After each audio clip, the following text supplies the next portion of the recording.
If you want to pump your body and expand your mind, there's only one place to go. Mind Pump. Mind Pump with your hosts, Sal DiStefano, Adam Schaefer, and Justin Andrews. In this magnificent episode of the Mind Pump. It's majestic. Look, for the first 48 minutes, we don't talk too much about fitness, but we do have some fun introductory conversation. Here's what we talked about in that first part of the episode. We started out by talking about gym wars. Ooh. All the times we were competing with other gyms and all the ways we defeated them in warfare. Then I talk about the annual father-daughter dance. I'm going to take my daughter to that tonight. It's going to be a lot of fun. I have a great time there. We talk about celebrities and aging a little bit there, a little bit offensive too. Some of that might be edited out. We'll see. We talked about one of our listeners and how they use the Everlywell at-home hormone test to see how her nutrition, sleep, and workout could positively influence her hormones, and actually gave us some pretty crazy insight. Look, Everlywell is one of our sponsors. They sell at-home hormone tests and food sensitivity tests. If you go to Everlywell, EverlyWell.com, and if you use the code MINDPUMP, you'll get 15% off any test. Then we talked about Jeff Bezos and the National Enquirer blackmail. Really crazy. Jeff's a gangster. I'm on his side. Yeah. Then I mentioned the Organifi Gold chocolate juice. That is amazing. I mixed it with macadamia milk. I don't even know they made that till Doug gave it to me. Now it's my favorite thing in the world. Gold juice is fantastic. Right before you go to bed, there's compounds in there that relax the body, reduce inflammation. Turkey tail is in there. Turmeric is in there. Very healthy, good stuff. Organifi is one of our sponsors. If you go to Organifi.com/mindpump and use the code MindPump, you'll get 20% off. Then we get into the fitness portion of this episode. The first fitness question that we answer is there any benefit to performing a squat from the bottom position? In other words, instead of lowering into a squat and coming up, you start on the bottom and then come up. Is there a benefit or is it the same thing? Next question, is there a genetic potential and limit for skill? So we talk all about what your genes make you good at, what they don't make you good at, what that potential looks like. And was your mom lying to you? And if you should or shouldn't focus on those things.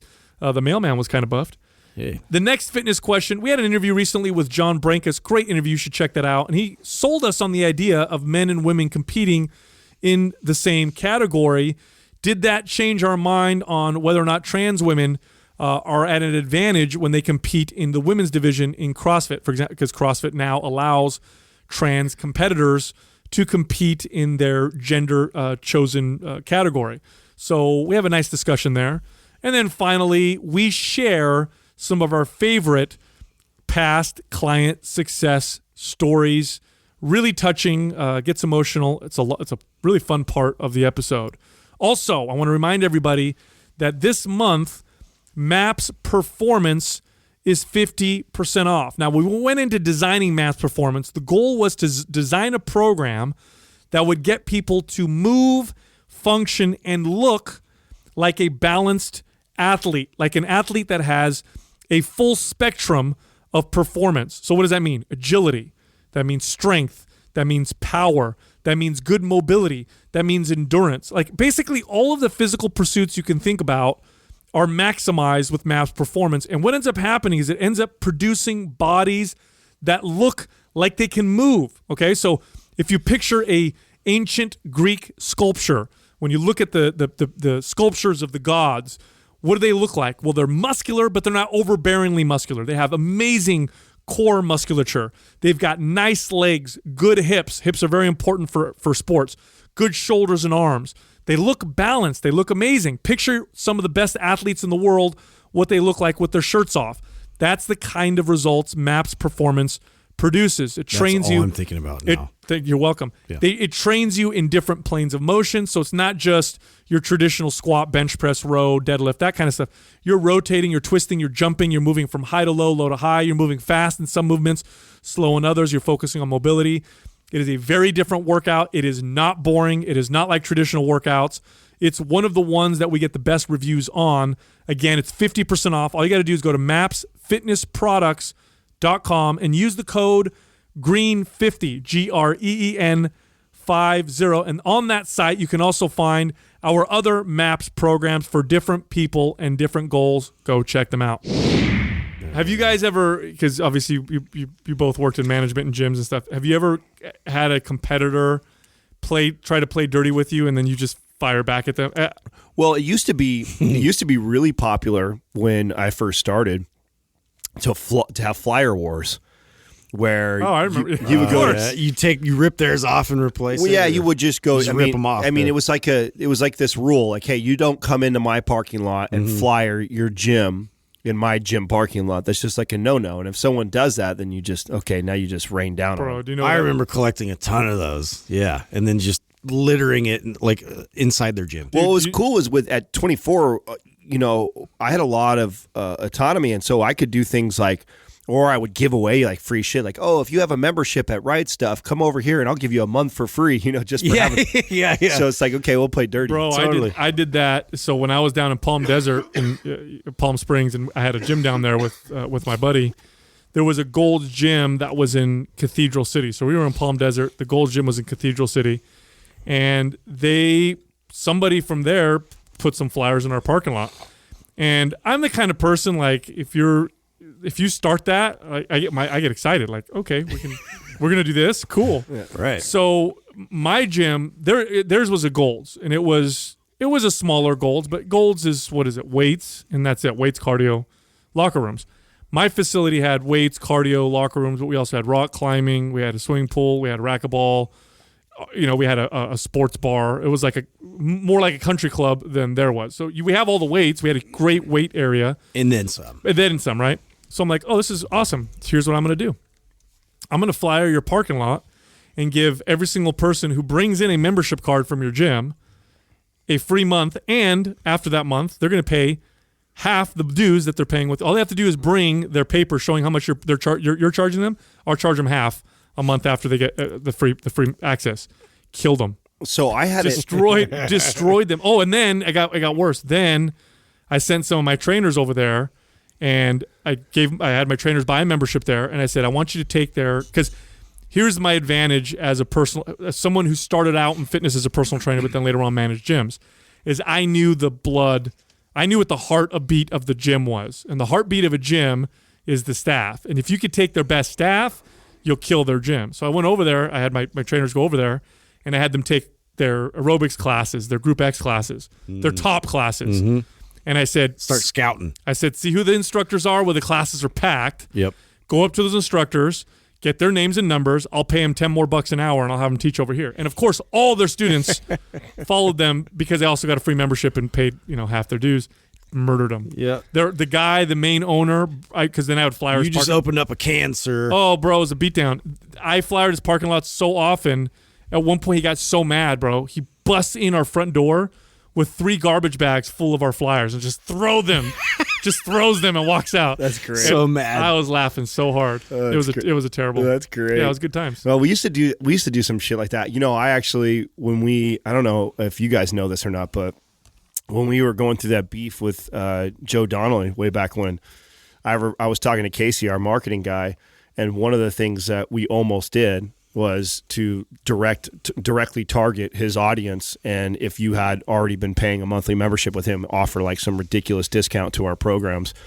And we took the high road. We didn't do that, but that would have just buried his ass. And I was like, it's all good. We won't do that, But there was a point there when he was really starting to rub me the wrong way, because I was like, this dude just is not going to go away here. I can't believe he's gonna fucking make threats and do shit like that. And I thought, okay. So I remember calling Casey up and saying, hey, how hard would it be to target all of his followers with direct advertising to them and give them some like crazy deal if you already are paying them a monthly membership for them, that we would give them free access or give them half off or something.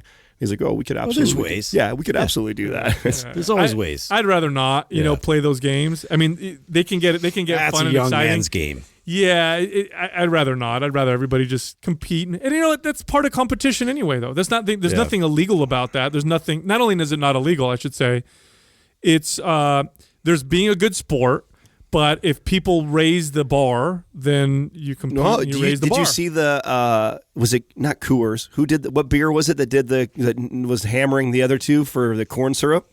The commercials. Is that what they were doing? Was it Yeah, Coors? That's think it why they was came out Coors. with that. I hadn't seen something They said like organic or it was a medieval thing, and he's returning this huge barrel of corn syrup, and he rolls up to the first one. He's like, "Coors, is this yours?" And then they're like, "Oh no, we have our corn syrup already." It's great, but it's like they literally campaign against two of the biggest beer companies. That is brilliant. That's old school. That is so smart because corn syrup is so.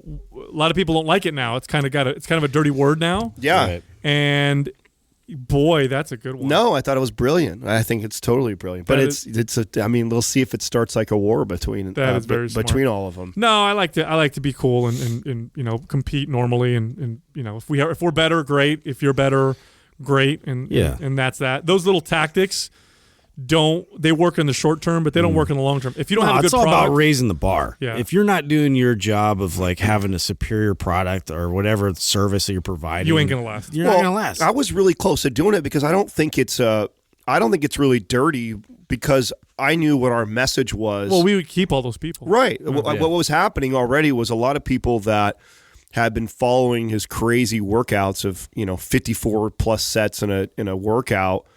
They were getting hammered. All and natural. And then they were coming over and they were following like one of our programs and they were seeing all these crazy results. So I knew if we gave a program for free or a ridiculous price to all these people that they would see these great results. Oh, there's the commercial right there. It's Bud Light. To be clear, Bud Light is not brewed with corn syrup. And you know what's great about that, by the way? This is how smart they are. They didn't even say corn syrup's bad. Because if they said that would have got fucked. Yeah. Because then people would have gone after them for... All they did was say... No, they let the consumer come to conclusions. It's already... present it. Yep, it's already a dirty word. And people don't want to hear that their beer is made with corn syrup. Yeah. It kind of even sounds gross to a beer drinker, even if somebody's not in the whole wellness sphere. Or no, I thought this was brilliant. That's very, very smart. Yeah. Anyway. No, dude, you know what I got going on tonight? Tonight? Tonight, dude. What do you got? Special. One of my favorite days of the year for me. It's the annual father-daughter dance. Oh, shit. That's already here again? Yeah, that's tonight, Wow. dude. What are you doing? You can get all suited and booted or what? God, I love it. You know, it's so funny. So every year, my kid's school does this father-daughter dance. And some schools are canceling these, by the way. How funny is that? What? Yeah, because it's... some kids don't have fathers, and maybe what if a mother wants to do it? Blah, yeah, so stupid. Anyway, thankfully, so then why not just let the mother do it in that case? We have a mother-son activity thing too. Oh, okay. But anyway, our school still does it, and I love it because it's a very special time for my daughter and me. And it's funny because the week leading up to the event, she acts so loving and so. She's so like touchy-feely. Good. Yeah, doing, her thing, and then she'll draw me a picture, or she'll come play with me, or she'll hug me, or, give me a kiss or whatever. It's just like this week leading up to it. I could tell she's super excited that we're going to do this thing. It's so great. Now, so, anything different nice. this year than you've done in the previous years? No, we're going to dinner with her friends and the friends' dads, and then afterwards, I get her a corsage every year. I started that the first year. So she puts that on. You were talking about potentially doing the limo. Did you? I thought about that. Ex-nay that? Do you think it's too much? I think I'm going to do that when You're saving that. I'm saving that for maybe the last year. I think that's the move. Yeah, because the school goes up to 8th grade, and so I think I'm saving it for when she's in 8th grade, and then I'll get six right now. She's 9 years old. So what is that? Yeah, third grade. Okay, third grade. So Adam has no idea. Yeah, like what does that mean to me? Whatever. Yeah, high school. Yeah.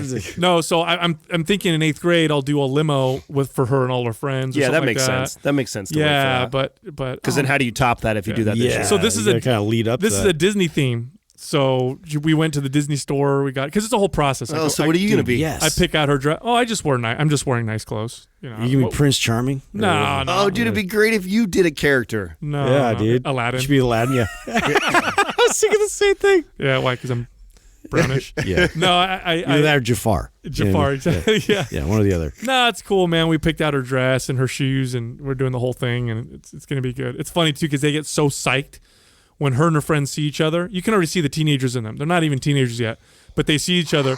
They all lose their shit. Yeah. They scream. They God, they run around, and then if a song comes on that they like, they lose their mind. Oh my God! And they all sing along and shit. And me and the other dads just sit there like with our phones, recording it. All right, here we go. Doug, what was the concert that I took you and Bree to? Who was that? There was Taylor Swift. Logic was there. Is that the one that we all went together? No. What's the one that I went with you? Because I know there's one that I sent you and Bree. Then there was one that I went with you. I don't think we went together to. Yeah, we did go to one together, and because I remember watching the little girls sing. Oh, Lady Gaga. No, I think it's Lady Gaga. I don't remember. Wow. I don't remember who it was. It was the first one that you and I went to, and we took Bree, and I was just the concert was crazy. We were down below, really close, and the girls that are probably ages from like 7 to 13 or so in that range, just singing at the top of their lungs every word, to see how excited they get and like whipping their hair around. Oh my God, it was crazy. So, I'd never seen something like that before. It's so funny. Yeah, the fandom when you're that age is so much more strong. Yeah, like that like all dies later on as we get older or whatever. But that's like, remember like the New Kids on the Block and those times where like people just had like hysteria over these artists. Kids lose their minds, but especially girls. Especially girls lose their shit. Like, Yeah, you ever watch? what is that? I don't know what it is. It's an interesting observation. But you ever watch old videos Old like the Beatles, Beatles and shit, where girls Beatlemania? the teenage girls literally passing out. Yeah. Ah, and then they pass out and shit because it's a celebrity. Our version, look at the hooligans, right? Like the soccer fans that are out there, like they waffle people through, fences because they're so fucking crazy. Male fans don't scream and pass out. No, they just beat the shit out of each other. Yeah, we get violent. Yeah. We get all excited. About Yeah, that's probably the parallel, right? Is boys with sports, because I think if you're a young boy, you're pretty fanatical like that with sports. Yeah. What's the most fanatical event you guys have ever been to? Have you guys been to something like that? Where I'm telling you that I don't know. Remember the wrestling, the WWE? Just watching people like interact with it was weird. Yeah, that was interesting to me because that was a new experience being an adult. Like I went to that as a kid, and then I don't think it was as commercialized as it was as adults. I was floored by that it was like an 8-hour event. And that it was broken up with all these commercial segments. All their own commercials. Right, yeah, with all their characters. And I thought that, you got Taco, and they're big companies, Taco Bell and Bud Light, big commercial. But it's their commercial. Yeah, but it's like the characters from that. So everybody who's there is like, oh my God, they have a stadium full of 30,000 people. Yeah, so that was pretty crazy. But I the Lady Gaga, I keep saying Lady Gaga's, I think that's who it was, but maybe it wasn't. But one of those crazy teeny bopper singer girls, teeny bopper. Yeah, you sound like such old. Well, man. she's at least got like real talent, like pop star wise, like she's up there. Well, I think that's She's why got pipes, dude. I think that's why you have to be someone. You have to be that fanatical where it gets crazy. I don't know, man. Madonna. She doesn't have. She's talented, but she doesn't sing very well. But in the '80s with Madonna, you had Courtney won't like you for that statement. You don't think Madonna's a good singer? No, do I not? Yeah, think? I mean she's terrible.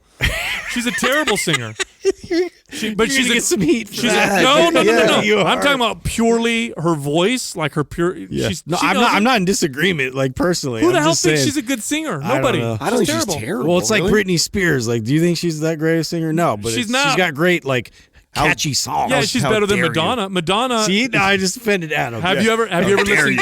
Have you ever listened to Madonna That's my live? girl, man. It's terrible.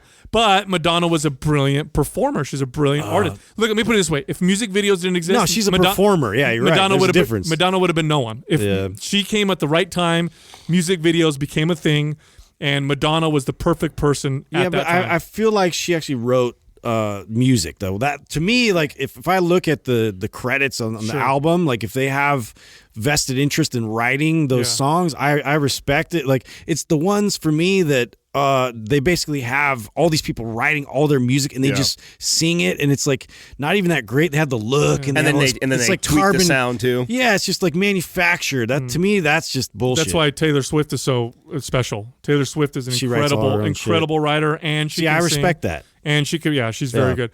But remember in the 80s with Madonna, she had a whole culture of girls that dressed like her. Do you guys remember that? Oh, she changed the whole landscape. These were girls that would go. They got like the webbed like gloves and shit. Yeah, the thing was to go to the mall and they would dress up like Madonna. She actually created her own style Right. of people. Well, she has brands too. Promiscuous looking. She has. I think she has a couple ladies apparel brands. Maybe underneath now, her. yeah. Oh yeah, no, dude, she has. Yeah, no, she's a monster. No, she's killed it she's first. what do they call her? A queen of pop. She's an absolute monster. Yeah. But anyway, Where's she been? Madonna. Yeah. she's too much plastic surgery and shit. Courtney's been going to her concerts with her best friend like since forever. Oh my. Oh, God. do they still go? Still. Oh, that's great. Yeah. Is that I'm a actually favorite? like, it's cool to watch. You know, it 'cause was- they get all dressed up and shit. That's great. It's sad seeing someone like her try and stay relevant in the same way she was relevant before. Like Yeah. she's trying to be sexy still. I think at some point, you know, you keep branding yourself as a sex, I know what you're trying to say. as a sex Yeah. icon. Yeah. That it starts to get a little silly. You got to evolve and kind of act, It's just appropriate. just a little differently. Yeah, it's just a- like present yourself a little bit differently. Like imagine this, and this is true for men too. Look, imagine if Mark Wahlberg still dressed and acted like Marky Mark. That's inappropriate for a man his age. But he evolved, and he still comes across as very relevant. That's I don't all know. I mean. That's all I mean. I think he still always has a scene in every movie with his shirt off. Yeah, he's still that guy. He's still the sex symbol for a male. Well, he's still fit as fuck. He looks. No, amazing. I know. I'm not disagreeing. I'm saying I'm defending these people because you got to think that most of their life, like that's all they know, dude. Like if you were a sex symbol like Madonna or Mariah Carey, like what do you do for 30 years? Like that's your wheelhouse. That's what you know. And you imagine the mental space. Crawling on the ground, lapping up milk. Yeah. That's your thing. Whoa. Madonna, bro. Yes, she did. Yeah. Could you imagine the mental space that puts you in where you're so loved and so admired for being this hot, sexy person, and then watch yourself naturally, that happens to everybody if you're lucky, age and become less relevant in that way? What a hit to your ego! Like we're going to see a ton of it in the next 10 to 20 years because of the rise of the Instagram and Insta famous and Instagram models. That's all changing it all. So you have to show flaw and all that in terms of like everyday stuff. So it's like I feel like we'll see that a lot more from celebrities, along with them as they age. I guess the right thing to say was there's a certain amount of grace that you can develop as you get older that will maintain that. And if you're trying to hold on to what it was before, it doesn't look as good. So here's a good example. You look at like Cindy Crawford.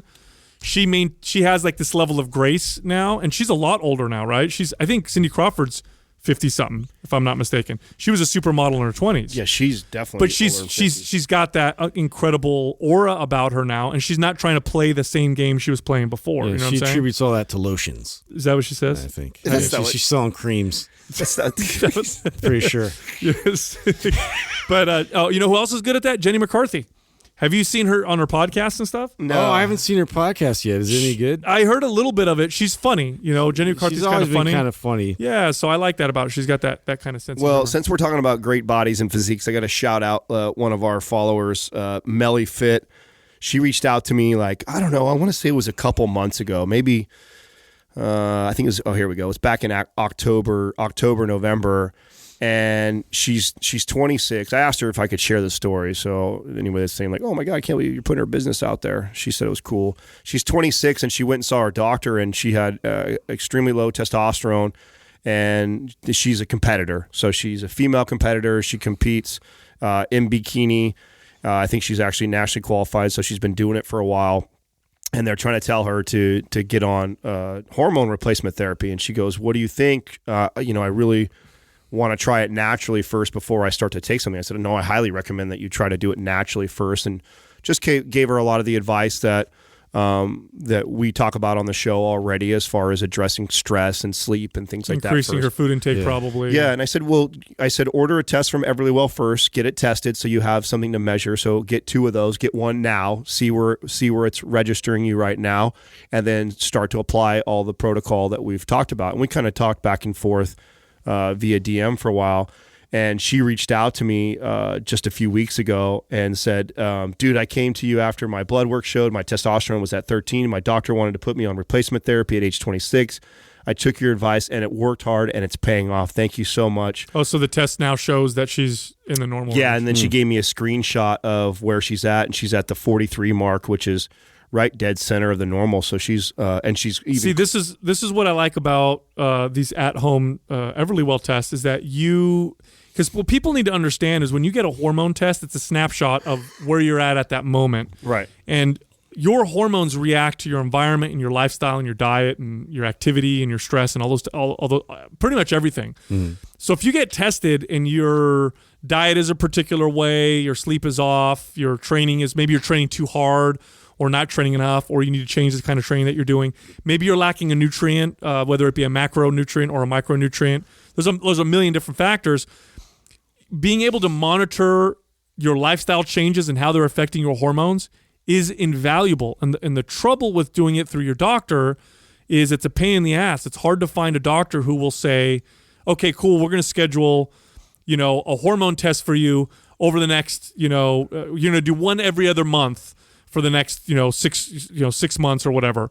And we're going to do these changes and see what's helping. They oftentimes won't do that. They won't let you do that. No, these things have been Everlywell has been amazing. It's been amazing for me, and I feel bad for the people that I've seen on our forum that try and poke holes in it because it's not perfect, or there's like, oh well, I took it and then I went and did my blood work and this was off or this was different.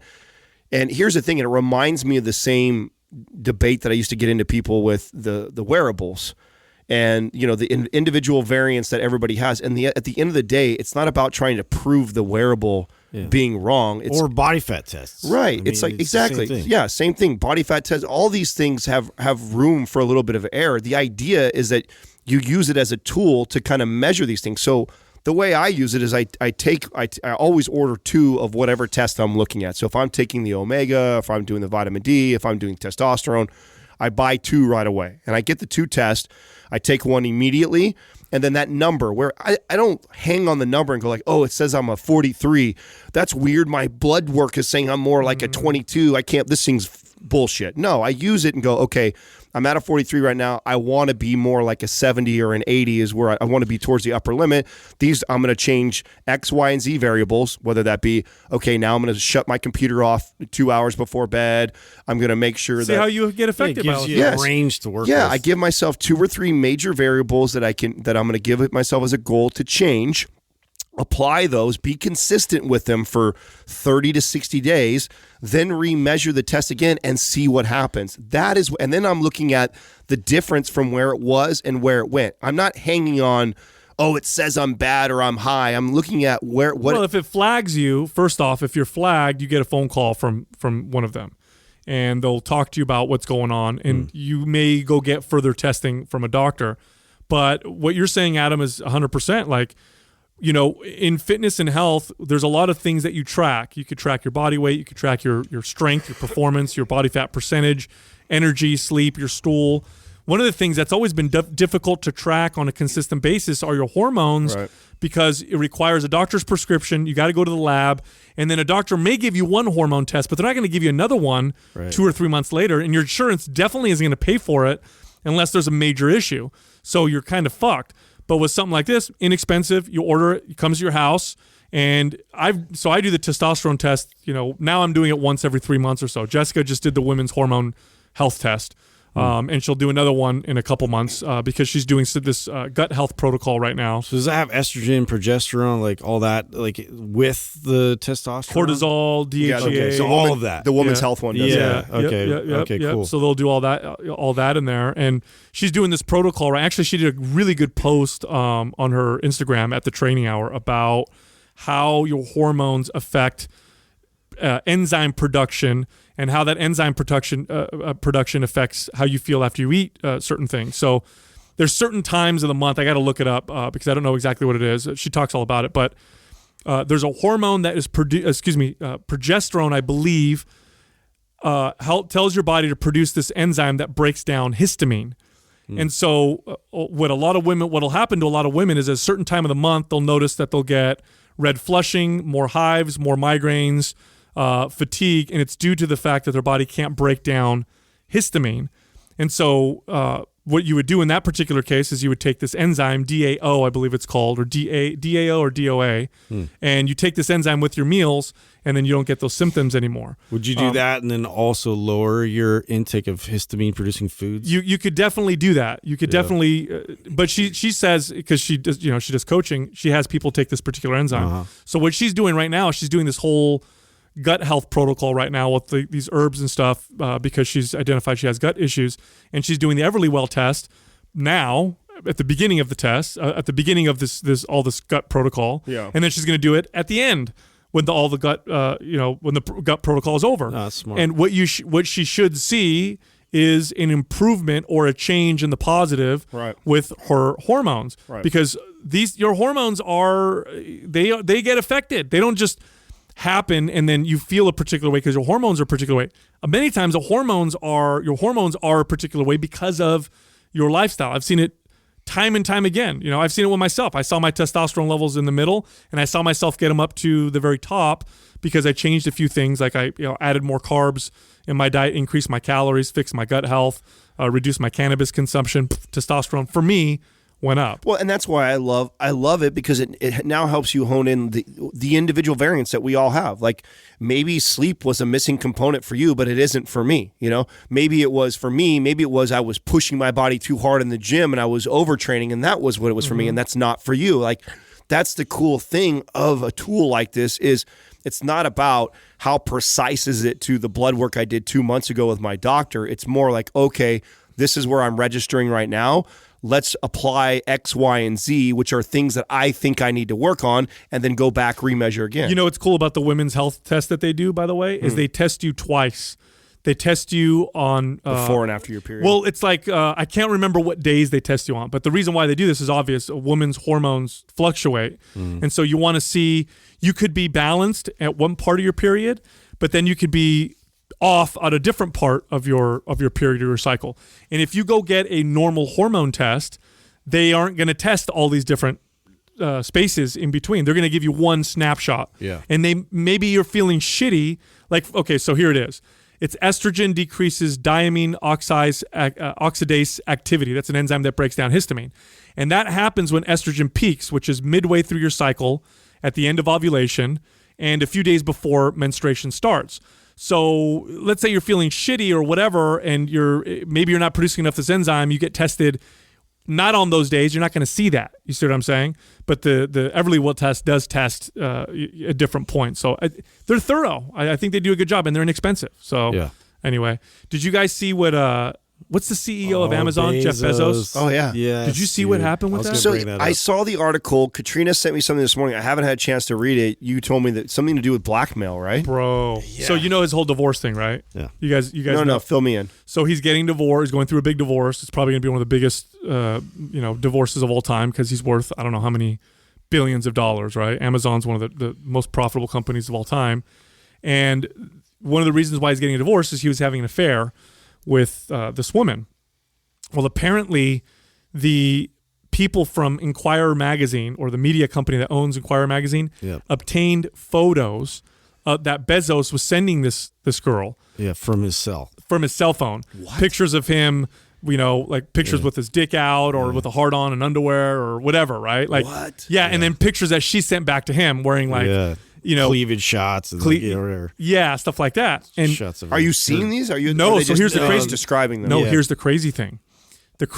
So what Bezos has been, what they Inquirer, a lot of people have been saying, makes a lot of political moves. Like they'll get pictures or something on someone, and then they'll use that as leverage to get what they want. And there was this whole scandal that happened. Straight up blackmail. Yeah, like when Trump got elected, he invited them to the White House, and then he connected them with the Saudi royal family, and they got this great deal in Saudi Arabia, because I guess one of the owners of that media company did some business in Saudi Arabia. So it's this big scandal. Like, all these fuckers.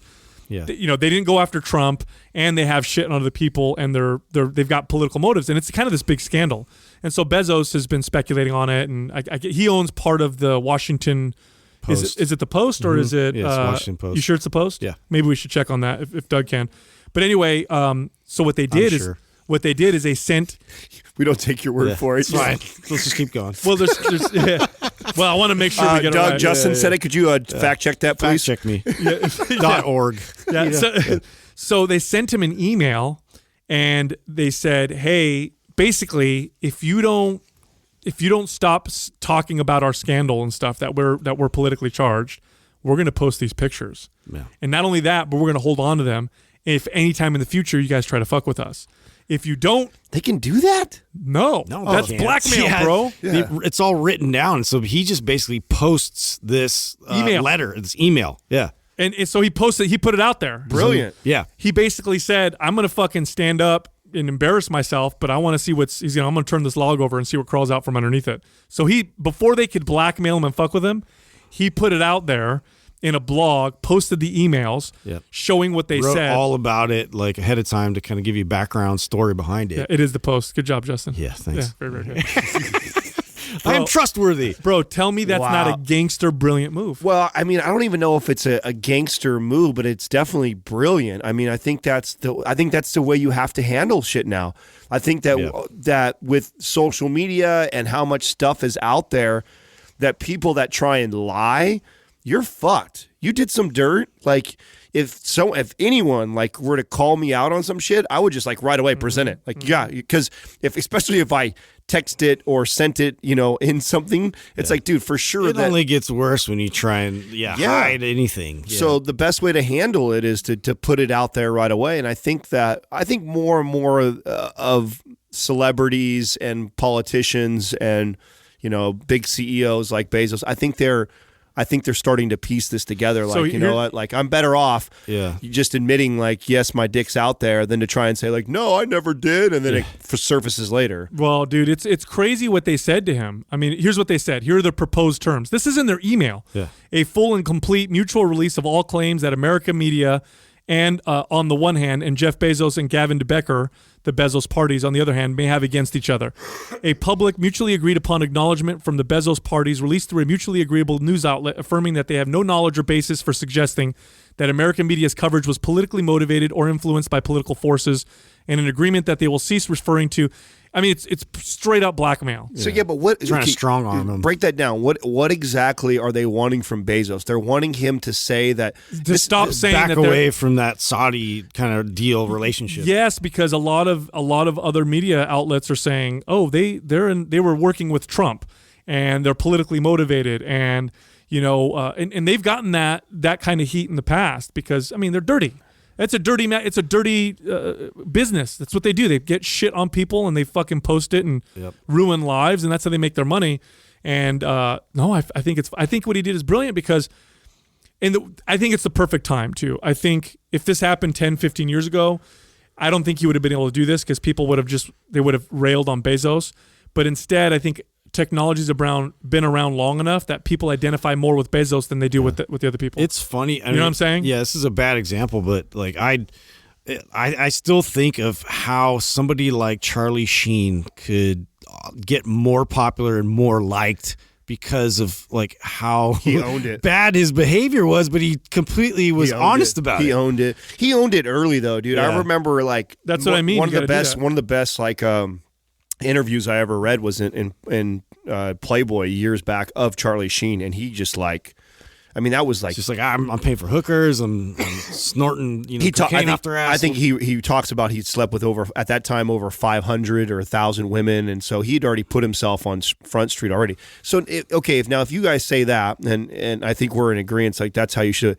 What do you think about what Lewis Howes is going through right now? I mean, somebody that is up in the limelight right now. He's been on the Ellen Show. He's exploding. He's doing great. And now he's blown up. And you have all these rumors flying around of him cheating on his girl. She does this big long post, basically outs him. I mean, has he said anything about it? He hasn't. She didn't say. She didn't say his name, but they're boyfriend and girlfriend, and she talks about her relationship. Two together, right? Yeah, no, it's pretty obvious. Yeah. It's very obvious. So here's the thing about him is that he puts out this like really good guy, in touch with his feelings type of persona. That something like that could really hurt him. But I don't know if he's big enough for this to be a big deal. I feel like if he doesn't say anything, nobody. You don't think so? I don't know. I don't think anybody's making a big deal about it right now. Lewis Howes is becoming more every day a bigger and bigger deal. I mean, the connect. My neighbors love him. Yeah, he just had Kobe Bryant on his show. Yeah, but don't you think it would have by now? It would have been a bigger thing. That's why I find it interesting. I actually find it. I think that's why I'm asking you guys what you think, because he kind of handled it the opposite way, which is, I'm not going to pick up the brick. Yeah. I'm not going to. It's my acknowledge it. Yeah, I'm not going to acknowledge it. It's my personal life. It is what it is. You know, I'm not going. Even if people are going to come on my page and try and bait him into a conversation around it, he's completely avoided it. And I wonder if it's. And he seems to be fine from it. I don't see a lot of hate coming from it. I mean, I think he's well loved and liked, and we don't know. He's more trying to weather the storm of it, right? And we don't know what happened, right? We don't really know if it really happened or what the deal was. I think, I think I don't know. He's probably doing the right thing because nothing's happening with it. But at the same time, if something comes out and you know it's going to come out, I think your best bet is to just take your licks. You know what I mean? Come out, admit it, fucking take your hate. Yeah. But because at the end you'll survive. Well, or I mean, do what he's done, which I feel like that's not a bad strategy in his situation. It's his personal right. I mean, nobody in here is. I mean, we talk. Let's use one of us as an example. You know, heaven forbid something like this will come out or shit like this would happen. But let's say that happened to one of us. We got caught up in something. I mean, we're a fitness podcast. We're also / comedy type stuff. What the fuck does that have to do with anyone's personal life?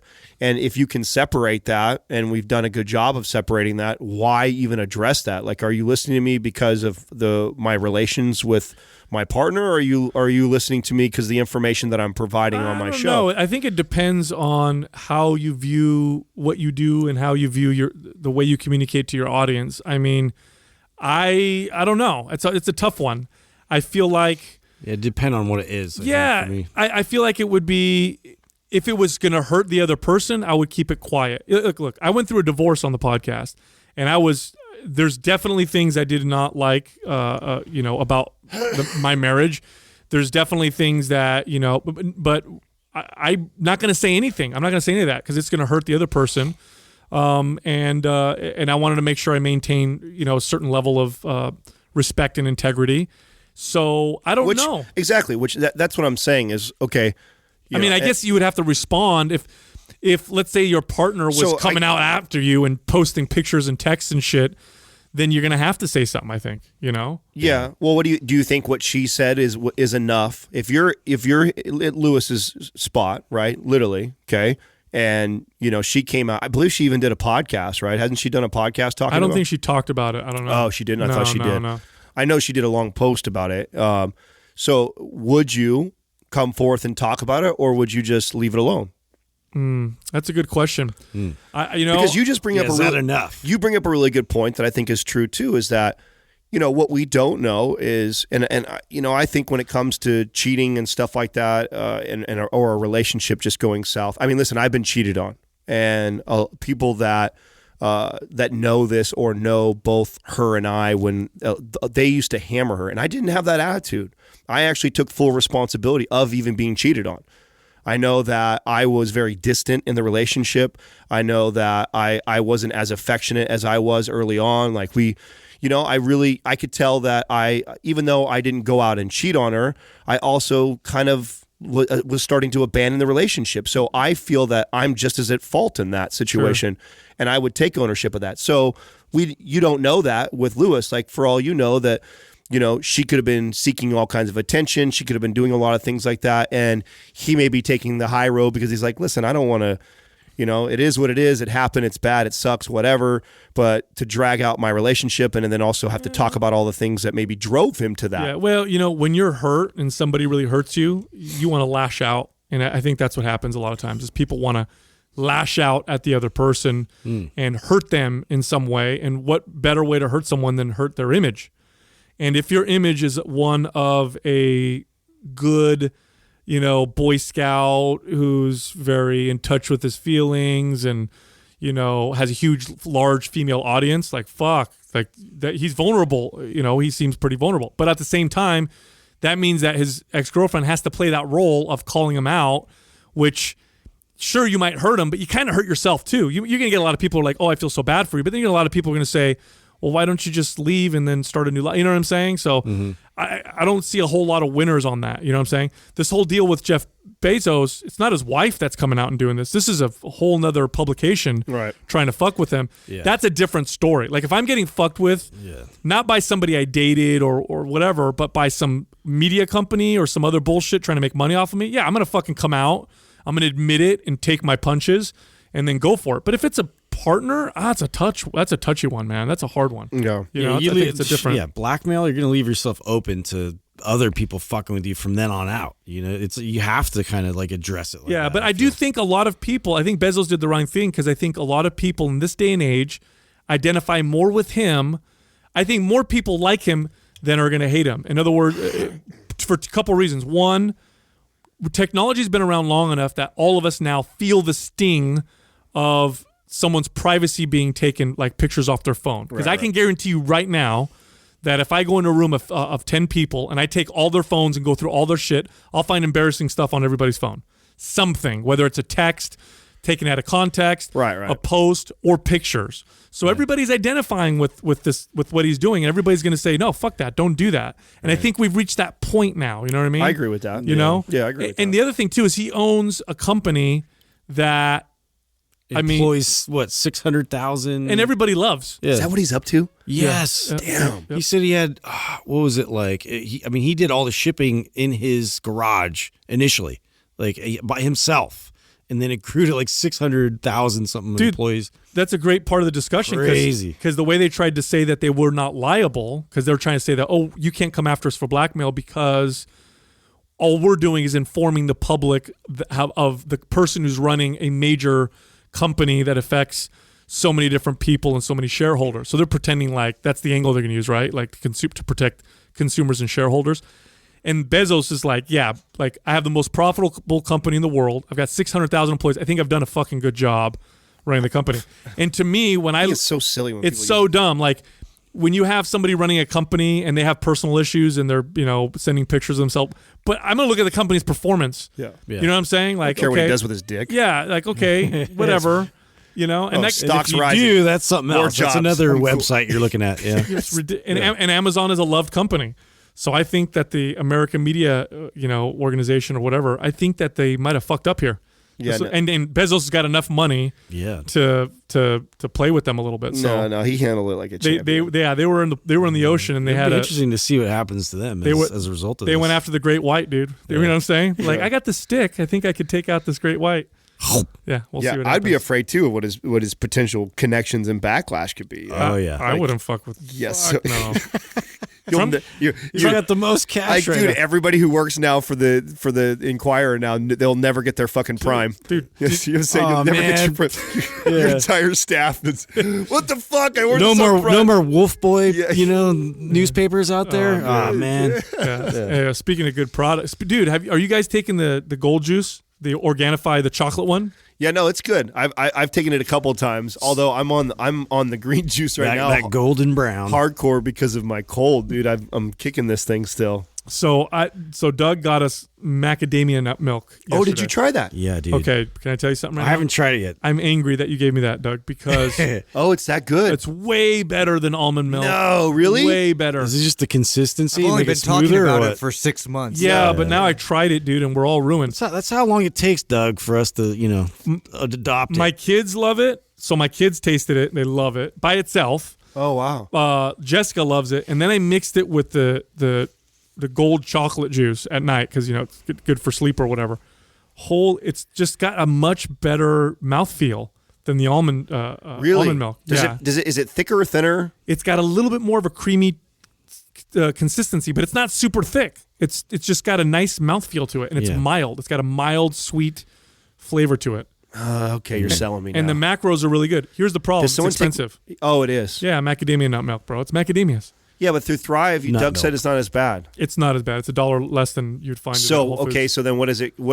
On Thrive? What is the almond milk compared to the macadamia milk? Yeah, he's gonna look that up right now. Look that up because I'm curious to how much more money is it? Because what I do is I put it in, pour it in a little pot, put in the gold chocolate in there, and and then just stir it while it you warms gotta up. froth it, dude. Yeah. You got to What get do you yourself use, a little? Yes. Yeah, I got one of those. That you talking about mouthfeel, like that right there will make You got to be frothing. Yes. Yeah. That's I can't believe you're not frothing. What's funny? That's is a game changer. Justin and I didn't even know the name for it. We both just did the sound for it. I'm like, do you have the? Bzz? You have the you have that thing? Yeah, the It goes- frother. Yeah. That's also the sound you make for vibrators, by the way. It's both. Yeah, it's the froth. It works for Yeah. a lot of things. Sal. Using it for both. You froth up your gold chocolate with your Yeah. vibrator. To plug it I in. also do this when I'm excited and then I regret Whoa, it. Where whoa. my hands go over my head and I make gestures. the double hand job Yeah. gesture. Did you figure out the price difference, Doug? Looking it up. Give me a minute. Oh, okay. Yeah, no sorry. problem. Sorry. faster, Doug. Faster. Our internet's slow today, right? No, what was the thing that Doug had pulled up before when we first walked in? The anarchy thing. What was that? Oh, was yeah. that like another fire festival Wait, thing? Okay, yeah, hold before on. we get into that, here Oh, we got sorry, some prices. So, yes, Milkademia or the macadamia milk is $3.99 a container. Okay. Whereas like your almond milk is going to be around $2.25. Oh, so more than $1. Yeah. Yeah, it's Dollars. more expensive, but it's worth it to me. Absolutely. It's macadamias also have a really nice. I like the fats in macadamia nut, especially for muscle Well, building. Doug's bougie like me, You so I'm gotta sure upgrade I'll, your nut milk. exactly. I'll spend that extra Adam- $1.75. Adam will take a bath in macadamia nuts. and That's you're how right. bougie he is. Probably would. Yeah. And you're right about that gold chocolate with the probably what Cindy macadamia Crawford milk. does. That's just amazing. So either do it hot or do it cold. Both ways. Great. So I heat it up in the microwave for I think a minute is what I put it in there for. So I normally use like a measuring cup. I do about put about a cup and a half. Is in it a there. glass And then you measuring froth cup? and make it like a latte. Okay, and then a plastic one. Okay, So good. I do a glass measuring cup, asshole, and then I heat that up for a minute, and then I put the Organifi stuff in, and then I use the frother and whip it up, and then I pour it in my mug, and Oh. it's primo. Amazing. All right, so you want to But talk I haven't about done the macadamia. Booyah. Yeah, tell me the anarchy thing that Doug Okay. was. I came in and we were watching. It looked like another fire festival. it did. So I saw apparently, Ron Paul in there and I'm like, Ron Paul? He so parties? there's this guy John Galton who started this anarchopulco festival. Acapulco, That didn't but work. anarchy. For Sometimes you anarchists. can converge names together. Yeah. You know, that did not work. And there are a guys. bunch. Now, the title of the article is John Galton wanted libertarian paradise. He got bullets instead. Well, let's make a few corrections. Anarchy and anarcho-capitalists are not libertarians. They're different things. I love how they always throw that in They there. get lumped in there, and they also get Yeah. lumped in with the conspiracy theorists and like everybody Well, else. to be fair, the Libertarian Party, the actual big L Libertarian Party, does have some fucking wackos I mean, in it. they're there. There's some wackos in there. But anyway, anarcho-capitalism is basically no government whatsoever at all. It's just, let markets take care of everything. Libertarians are what are more commonly referred to as minarchists, which are small government, kind of like the way the Constitution originally designed our government to be. So two different things. But anyway, he puts together this festival where it's supposed to be an anarcho-capitalist heaven where everything's legal. You can do any drug you want, sex parties. Everything's on trade. No. No, anarcho-capitalist. Blockchain, Money. everything. Money. Okay. But they're big on blockchain. And they have some big speakers that come over there and speak at these events. But anyway, this guy has been growing marijuana plants and creating this business in Mexico. Now, you know who doesn't like it when you grow marijuana and try and sell it in Ooh, Mexico? I think the cartels. Yeah, dude. So Yeah. they fucking killed him. Wow. Oh, literally, this guy got shot. He got killed, dude. What? Yeah, they broke into his apartment and killed him and one of his friends, I think it was. What? And then his girlfriend, they scared the shit out of Over her. some weed? Yeah, Wow. because I don't know. That's how they handle their competition. Dang. Yeah, so You don't fuck around. yeah, Wow. dude. So that was last week. So the event's still going on, and they're thinking that there's gonna be Who more. the fuck is going to go to that event now? They think there's gonna be more attendance now. What? Because the way they advertise themselves as anarcho-capitalists, they probably attract a lot of people who are like, yeah, fuck everything, Yeah. and they're going to just go anyway. Cool, I'm going to bring my gun. Yeah. Which you wouldn't be able to do. You know what I'm Yeah. saying? If you're flying into Mexico. How do they operate this? That's what I want to know. Yeah, you don't want to mess with the federales. You don't want to mess with, dude, there's a lot of stuff going on Well, there. it's on You don't private. have to- Look at this. Ready? So the conference is located in a ritzy Acapulco hotel. I can't say that I would like to attend this. Not to like party, Just but I would observe. Dude, just We'll listen just to be this. flies on the wall. Attendees shell out $554 for tickets, and then they have options to pay another $500 for an investment summit $255 for Infinite Man Summit with a pickup artist. I guess some dude teaches you how to pick up chicks. That's stupid. Oh, God. Is it that guy? It's probably that same guy with the top hat and the goggles. They have $140 for demystifying the... Mysterio. Oh, this is terrible. that? It's Mysterio. Listen to this. $140 for demystifying the occult. Oh, great. This is a bunch of fucking weirdos who are... $250 each for various drug ceremonies, like the Jaguar Vision, which is an hour-long DMT experience. It's basically people paying to go do a bunch of drugs. Yeah, that's what it sounds like. Yeah, and they're weirdos. I might not want to go there. I might end up seeing some real creepers. This Quaz brought to you by Organifi. For those days you fall short on getting your organic veggies or whole food nutrition, Organifi fills the gap with laboratory-tested certified organic superfoods to help give your health and performance the added edge. Try Organifi totally risk-free for 60 days by going to Organifi.com. That's ORGANIFI.com. And use the coupon code MINDPUMP for 20% off at checkout. All right, first question is from Blackburn7171. Is there any benefit to performing a squat from the bottom position? Oh, yeah. Yes, there is. You know, so This is challenging. In fact. So first, let me explain what this means. So when you do a traditional squat, a barbell squat, for example, you unrack the weight, you back out of the cage or whatever, or back away from the hooks, and then you lower the weight and squat it back up. Squatting from the bottom position literally means you get under the bar and it's already set low. So the starting position is the bottom. That's where you start. So you don't get the luxury of lowering the weight and coming back up. You have to start from the, and it is a luxury. Yeah. Because there's this spring effect that causes because of the fact that we're going down and eccentrically loading the muscle. Like you have this elastic energy potential that now you can catapult yourself. Not up only that, but then it also wakes your CNS up on the way down too. It's like True. It's like you ever notice the difference of when you squat with like super light weight versus putting like serious weight on there? Like there's definitely a point where I squat better as I go up in weight. And it just because everything I feel is like firing and everything's alert as I'm going to. And you get that when you're dropping into a squat, everything is firing, you're starting to decelerate down in, and then you get to the bottom, and then it's like, boom, you rebound up like you're saying. A lot of people don't realize that you're stronger if you lower a weight first. So you can lift more if you lower a weight and then lift it versus just lifting it dead.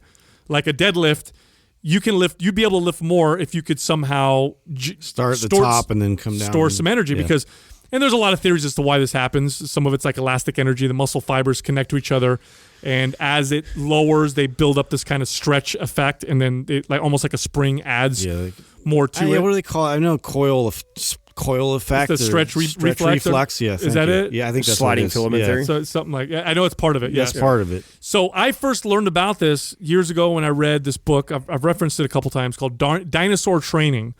And in Dinosaur Training, it's a great book in the sense that it talks about different concepts of brontosauruses of strength training. How to get stronger, and it's all about like how old school strongmen got stronger and what you need to do. And it helped me develop some of my theories when I created Naps Anabolic. It's an old book. It's a very old book. It's not great to look at, but it's got some interesting information. Anyway, one of the things that the guy talks about in there is the benefit of bottom position squats, where he got his squat to go through the roof because he started throwing in to his routine squats where he'd get under the bar and come up. So I started testing these out a long time ago. And I remember the first time I did it, I was shocked at how much weaker I was. You're so much weaker. I couldn't believe it. Like, it's hard. It's like if I could do 5 reps with 315, I thought, well, I should be able to do 1 with 315 if I start at the bottom. Nope. No. I had to go way the fuck down. Yeah. And it was a new skill, and it took me a long time to get used to it. But as I started getting better at it, my normal squat got much better. And the bottom position, I got way more stable at. And so I like using this technique for movements for sticking points. Yeah. So like if your sticking point for your bench press is the bottom, you can even do this with your bench press. Get underneath the bar to where you have to kind of squeeze yourself underneath it so it's already on your chest and you have the safeties, and then just press it up from there. And you'll see that sticking point it'll start to get better. Well, I love doing these types of lifts. I kind of look at it like it's more of a fight. I'm at the bottom. I like all the benefits or potential things that like could contribute towards me, like aiding in in helping me. Like you take all the help away, and now I'm just at the the nitty gritty of what I'm like facing, and it's like you're literally like fighting your way from there up and summoning whatever you can to now overcome and get up. So it's a different mentality going into the exercise other than just going through reps. Well, I think the real benefit is teaching yourself how to call upon your CNS. Right. Because when you drop into it, like I was saying with the heavy weight, You're already set up. You're being forced to, right? You start to drop down in a squat, and your core tightens up and break, because you would fold over. Like you would just completely, if you were relaxed and you drop into squat, you're going to drop in the hole, potentially hurt yourself, fold over, knees cave, everything. But because you slowly drop into it, the CNS is firing like crazy to resist the way down. You don't get that luxury, like Sal said, when you're coming out of the hole. So you have to learn to mentally call upon all that. You have to right away brace your core, grip the floor, make a rigid spine, and then come out of the hole without the luxury of slowly getting into that by coming down. So I think that's the real benefit, is the ability to call upon your entire CNS at one time to fire it to get out of the hole. Especially those of us that are tight. You know, I'm a tight person, right? And when I lower into a squat, the weight on my back forces me into a better position. I have weight on me, pushing me down, getting me set up. When I get under a bar that's already set up on the bottom, it's much more difficult to do. It's like I can't even go. I have to get under, like you said, Adam. I have to like really get my positioning right. Before I lift, because I've done it to where it wasn't perfect, and then you try and lift from that bottom position, and then your form is. Then you get like a little like asymmetry in terms of like how your forces rock on your toes. Yeah, and then and that really screws you up. So I agree. Like it's totally, the setup is essential on lifts like this. It reminds me too. Like you guys ever taught somebody how to do like not windmills, but I'm trying to think of the rotation, the twist that you would do like on the cables. Side chop. Like a side chop, right?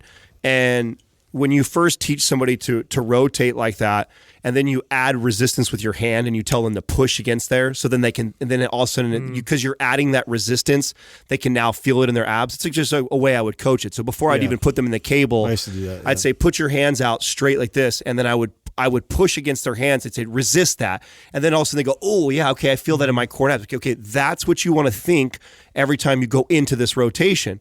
And so that helps them connect better. It starts that intrinsic conversation, with your body. Like you're like, okay, so, I need to be able to get this ahead of time before I actually promote this exercise, this lift. And this trains that. Yeah. So that's how I think of this. Like squatting from the bottom really forces you to intrinsically activate those core muscles, grip the floor, get in a great position to come out of there. You do got to do a lot lighter weight, but I think it's a good form. Yeah, and it's tough. It's really tough to do. I like incorporating this type of technique on all kinds of exercises. So here's a good excuse to curl in the squat cage, okay? Is you could set up the safeties. Sweet.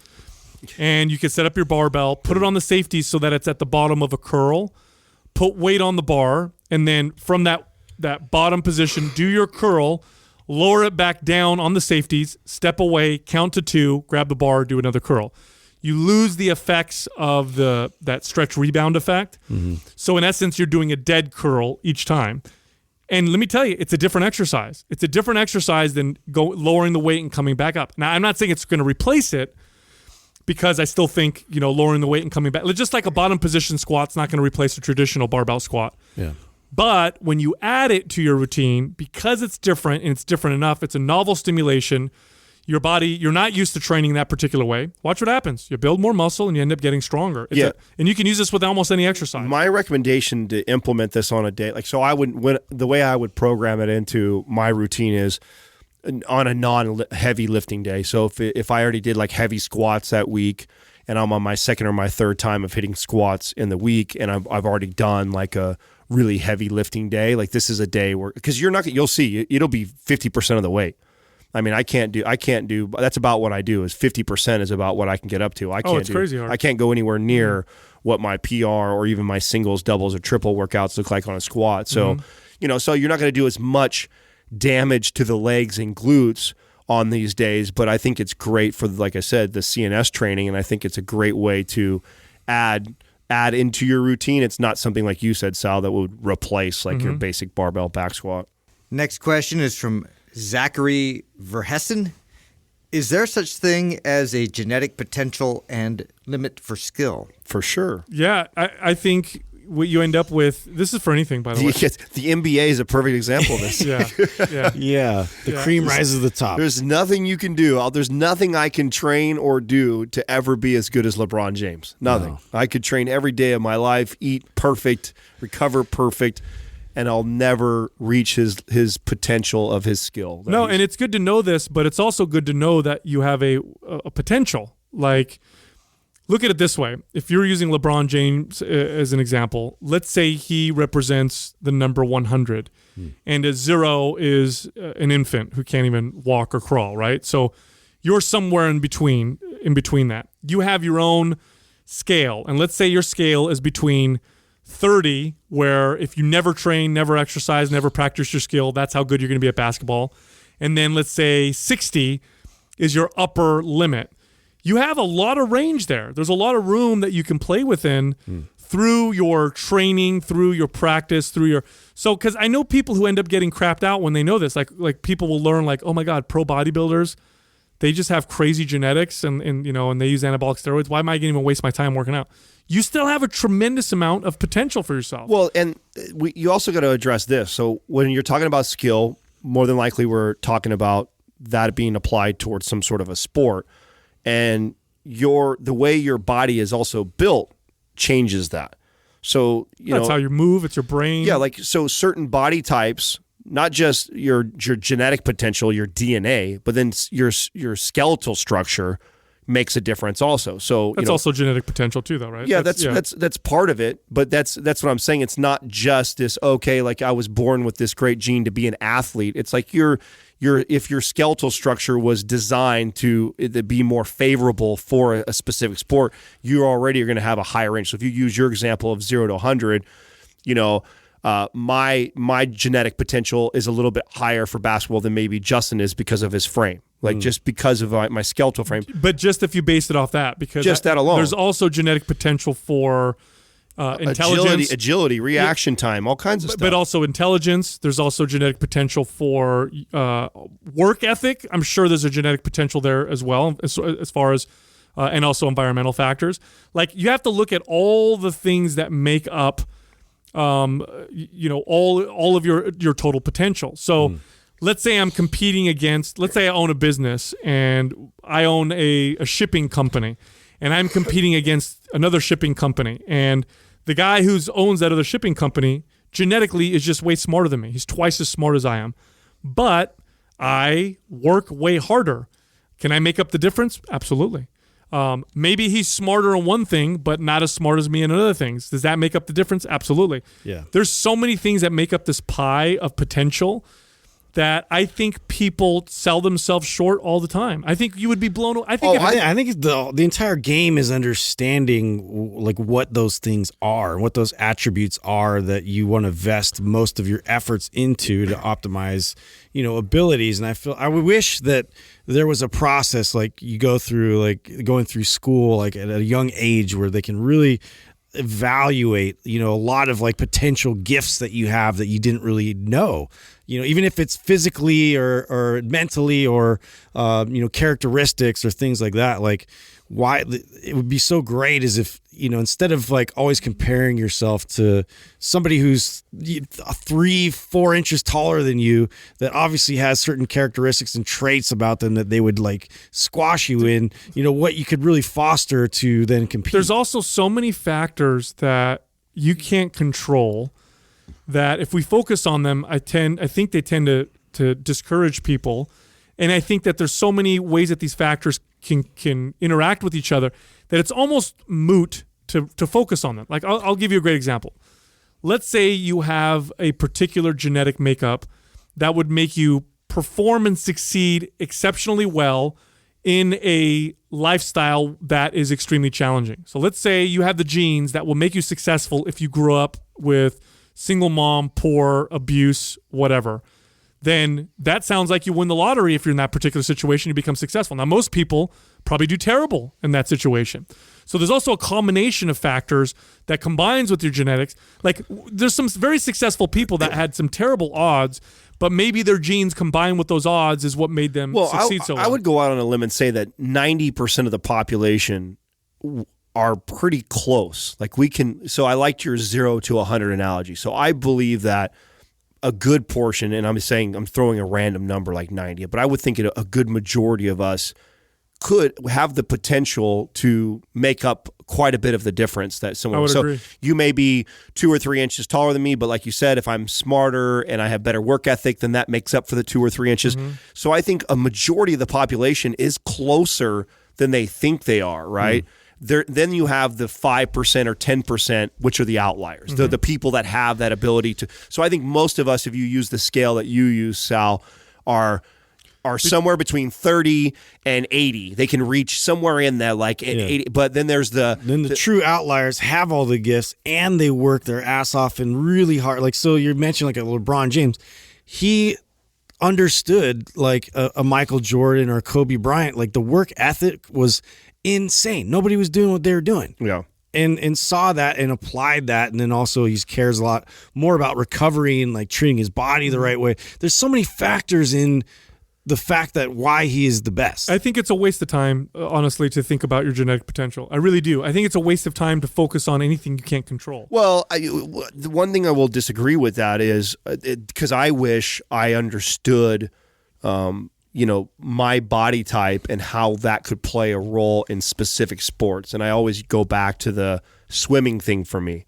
So I think there is some advantage based off your age. Like if we're just talking about 10-year-old kids that are all built about the same at that age, it's not a big difference. But as you start to get older and you're playing 4 or 5 sports and you're starting to narrow it down to 1, 2, or 3 or whatever, I do think there is some advantage to knowing what your body type is better for. Yeah, but you also got to like it. You got to have a passion for no, it. You agreed. You know what I'm saying? Like, agreed. I never had a passion for swimming. That's why I didn't follow it. Exactly. But had my parents put me in a pool and I swam at a young age and I just naturally beat people, I probably would have had a passion for it. Because as a kid, you like to win.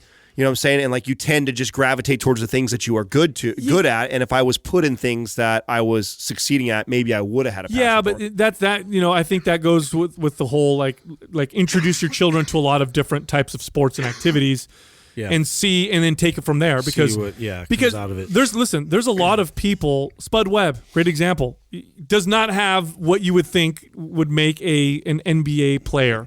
Yet he was in the NBA because he had a whole other series of characteristics that you couldn't visibly tell. Yeah. You couldn't just look at Spud Webb and think, "Oh, this guy's going to be a pro basketball player." Yeah. But he had a lot of other characteristics that obviously got him to that level. So I think I always think it's a waste of time to focus on things you can't change. Why? I can't change my genetics. Here they are. Great. Let me focus on the things that I do have control over, which is how I apply myself, the things I have passion for, my work ethic, my practice. I mean, I agree and disagree. I agree with you that I don't think you should focus on it. I don't think it should be something that you should discount yourself, because you tried something one time and you weren't good at it.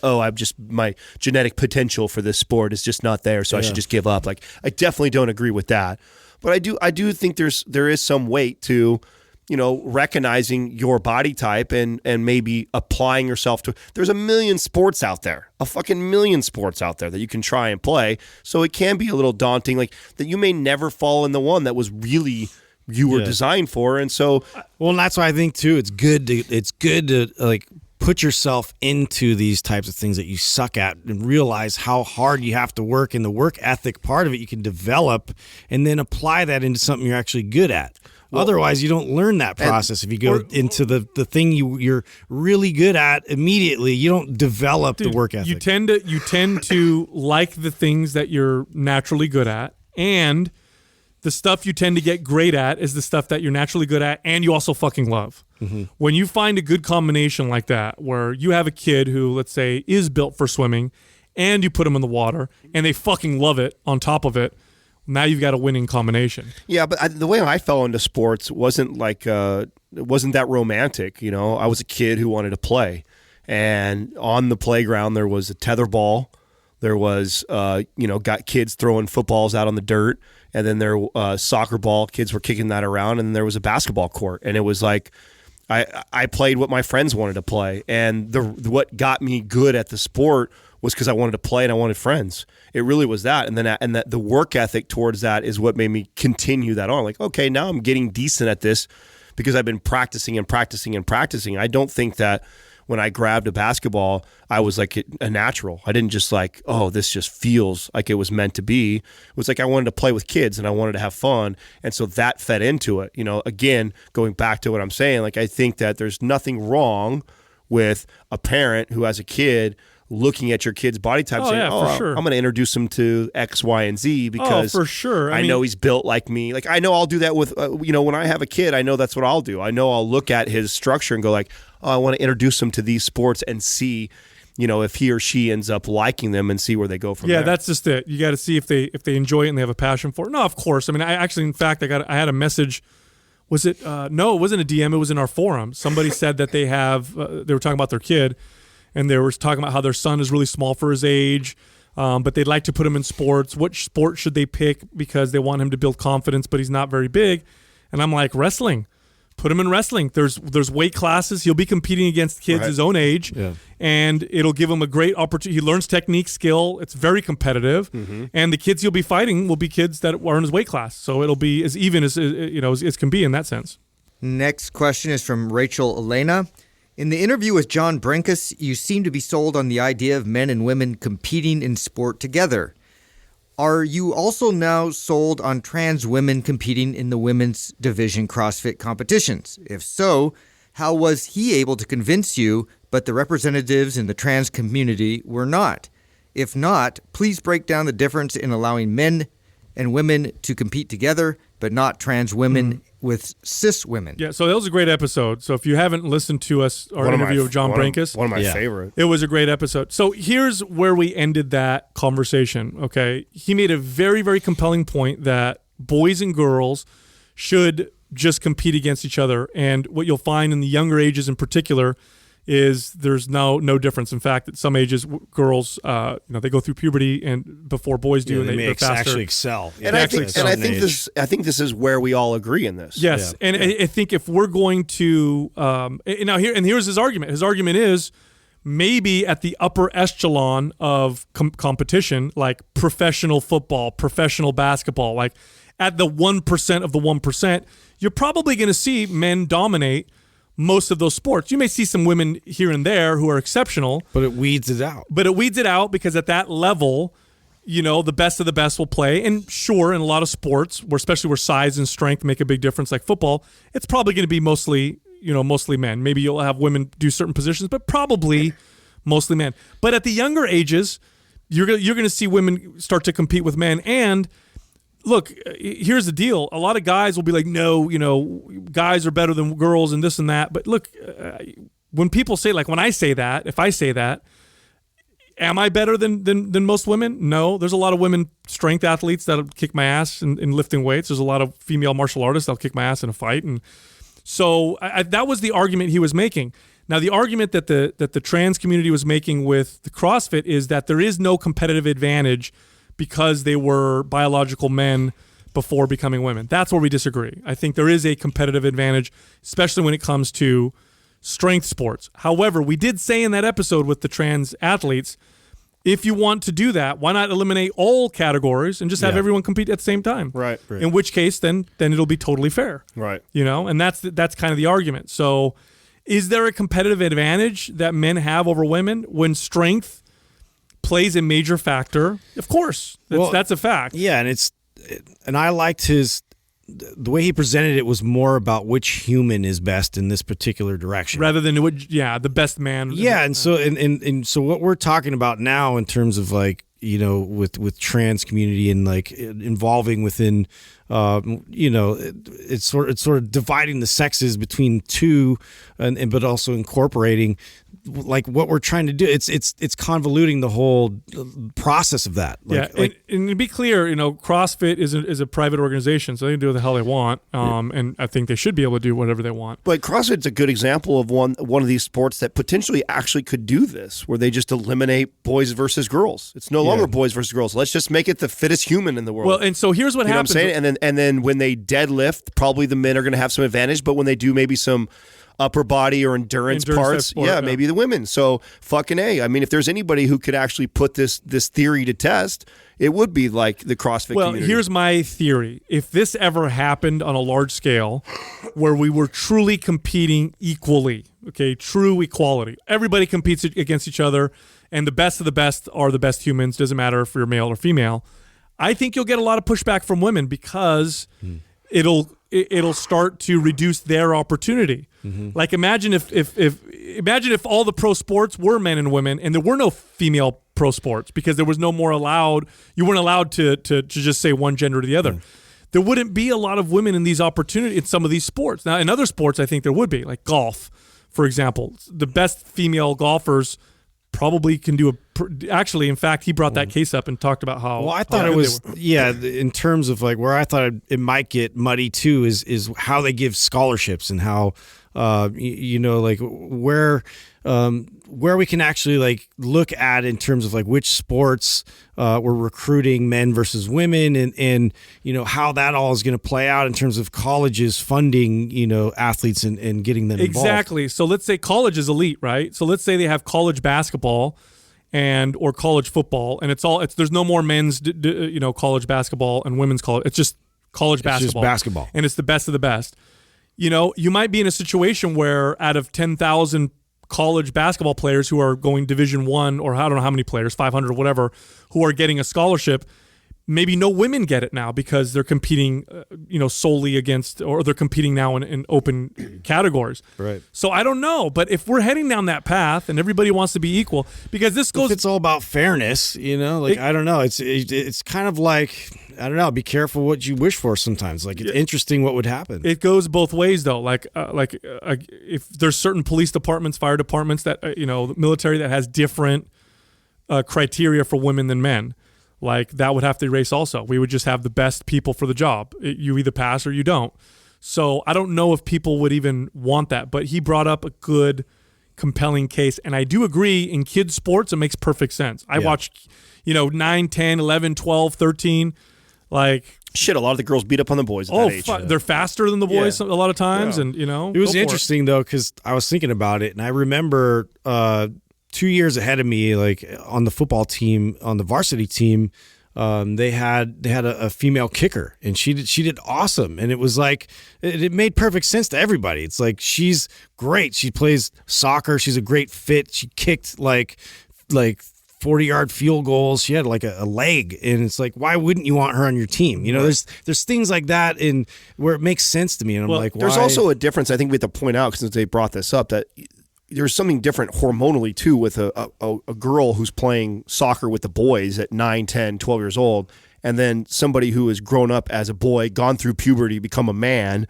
and then had a sex change, and then now gets to compete with women. They've got a lot of permanent bone structure there, a lot of permanent muscle. There's a physiological difference with that versus what we were talking about with John Brinkus. So I think just because we agree with John, that I think that would be awesome to see women and or boys and girls playing sports together longer, maybe heading all the way into. And he brought up good points. Like if girls were competing like that at that level, they'll probably be better. Yeah, it might change. Yeah. The competitiveness might ramp up substantially. They do. Look, they're female when it comes to endurance. Women in some categories are better. Swimming, long distance, women do a fucking exceptional job and beat men at it. There are definitely physical pursuits that women can do as well or better than men do. So it would be interesting, but here's the thing. I don't know if society's ready for that. Like, I don't know if society's ready to watch a football game and watch a woman, even if she's big and strong, get tackled by a big man, who's going to, maybe if he lays her out. People get laid out all the time in football. Men get blasted all the time. Is society ready to see a female kicker get just hammered? Like if it was a man. Like we see a guy get hammered, nobody cares. But if it was a woman, I think a lot of people would be like, "Oh my gosh, what's going on here?" And that's that whole like never hit a woman thing, and so I don't know if society's ready for it. But again, John made a great compelling argument, I think. So check that episode out. Next question is from Taylor Baca. What is your guys' favorite client success stories? Oh wow, take us on memory lane. A little bit. Yeah. The first one that comes to mind for me was one of my last clients that I ever took, and towards the end of my career at 24-hour fitness, I really didn't take a lot of clients on. I mean, a majority of my time was spent on developing trainers, but I always kept a handful of clients. I probably train, 20 clients tops, most times probably like 5 when I was a manager. And, the way and most of those were like long-term clients. I'd already changed their lives and they were easy, to be honest. They weren't, I wasn't taking hard cases on. But if I did take a new case on, I would want it to be someone that was challenging. And so my last client that I took, this young girl, and the reason why I took her was I really wanted to challenge myself. And she came in, I'll never forget when she came in and she signed up for the membership, and she was like biggest loser overweight, and she was young. And when I sat down to meet her, one, I liked her personality right away. She had a great personality, great sense of humor, and she was very intelligent. She was a nurse. She had a sports medicine degree, so she had a higher formal education than I did in the field. So that I knew would already be a challenge. She was an athlete her entire life. She had been obese since she was in 6th grade. So most all of her life, she's battled with weight, and she's played sports. She's knowledgeable. She understands nutrition really well. And so I thought, okay, this is going to be really tough for me to take on. And so I did take her on. And this was really, and if you go way back to Mind Pump, and we were talking about, because, it wasn't but 4 or 5 years ago did this whole metabolic damage thing was talked about. I mean, before that, nobody really talked about it. It was a made up thing. They didn't believe it. Nobody was discussing metabolic damage. But at this time in my career, I'd already started to piece this together that this was common. You get these clients that when they tell you that they're only eating 2 or 3 salads and a bagel a day and they're 100 pounds overweight, this could be possible. And before that, if I didn't believe that, I was on the science side of things that there was no proof of this, that it happened. And so most of these clients were probably lying. But at this point in my career, I now believe of what I've seen. I've seen enough of this. This person probably has a broken metabolism. And then how do I go about this? And long story short, I had her for a few years. And, we lost 100 pounds, but it was a hell of a journey. When I first got her, she was eating about 800 calories. She's eating about 800 calories. She was 280 pounds, and she had a long way to go. She was a nurse on her feet all day long, so she was moving a lot already. She was playing softball at the time in a league. And so it was very, very difficult for me to get her in a place to lose weight. And I had to first build trust with her that I knew what I was doing, and that we had to fix her metabolism. I went as far as I used to prepare her meals. I wrapped in part of the deal with her purchasing sessions was also to pay me come in, because she was at that point in her life. She's like, Adam, I'll pay whatever. I know I need help. I feel like I understand nutrition. I know this. I know all these things, but I just can't seem to get the weight off. And no matter how hard I try. And we did. I cut her out of her. She was also running and doing shit like that. So I had to cut her running out. I had to look at her food first, and we had to slowly build her calories up. And I brought her all the way from 800 over the course of the year, all the way up to 2,800 calories, without running, without doing that. She was still doing like her softball league and stuff like that. She was also moving at work a lot. And then I reversed her back from there. And then it was a slow cutting 250 to 500 calories out a day, and then slowly adding more walking throughout to eventually to where I could let her jog and run. And we lost 100 pounds. And she's remained a close friend of mine, and I've now seen her get married and have 2 kids. And it's been cool to see that somebody who was on that, reaching, getting super, super obese, and that could affect her hormonally, and the fact that she may not be able to have children. And so to now see her in a place that's more comfortable and manageable, and her to be able to eat 2,000 plus calories and maintain her weight, that was a big success for me. And it was a challenge for me, because I knew that I was getting somebody who probably had already tried a lot of things and knew what the fuck they were doing, helping somebody who's completely oblivious and doesn't know anything. I found that to be pretty easy towards the end of my career. If you just pointed them in the right direction with a few things or changed a few things, you could get them to lose a ton of weight. Mm-hmm. But she was probably one of my success stories that I was most proud of, because it was one of the most challenging ones that I had to deal with. I think what's cool about the success stories, I'm thinking, and there's a lot of them that are going through my head, right? And I'm thinking about how much they impacted me through the process. It's funny, as a trainer, you go in thinking you're going to help people and you want to get people in shape and fit and healthy and all that stuff, but you don't realize how much you're going to get out of it yourself through that process. Because, if you do a good job, you'll be working with people for years, and there's a lot of personal growth that goes through that process, especially as you learn how to become more effective at helping people. And it takes a long time to really learn how to become better and better at what you do. But one stands out to me. For me, it was actually one of my very first clients. This is when I was for all intents and purposes, if I ever compare how I was then versus now, I was a terrible trainer. But I had a very strong passion for what I was doing, and I also had a very strong passion for people. In fact, I used to tell people that my true passion is people and my favorite hobby is fitness. So I combined the two. And this was me when I first became a trainer. I was like, I love people. I know a little bit about fitness, and this is what I'm going to try and do as good a job as I can for you. So I'm 18 years old, just became a brand new trainer, and this family comes in, and it was mom and dad, little girl, and son. And the son was a young kid. He was 13 years old, and he was obese. And they came into the gym. They weren't members. One of the sales guys took them on a tour. And then they brought me in to do what's called a TO. This is where my job now is to talk to them about personal training and see if I can get them to buy personal training on top of their membership. And by this point, I had established myself. It was about 2 or 3 months into my career. Everybody's like, bring Sal in because he'll get them to buy personal training. So here I go. I sit down in front of this family, and they're sitting there, and the mom and dad are both obese. The son is overweight and shy. And the daughter is she's a little kid, so she's not interested. It was really just for the parents and the son. And the dad was kind of like, he was kind of a dick. Like I'm talking about fitness back and forth, and he's looking at me and he's saying, well, we'll see. I don't know if I want to buy him anything because we'll see if he uses it. He's talking down to his son. Now keep in mind, I'm an 18-year-old kid, but I had balls like this always. I was very assertive.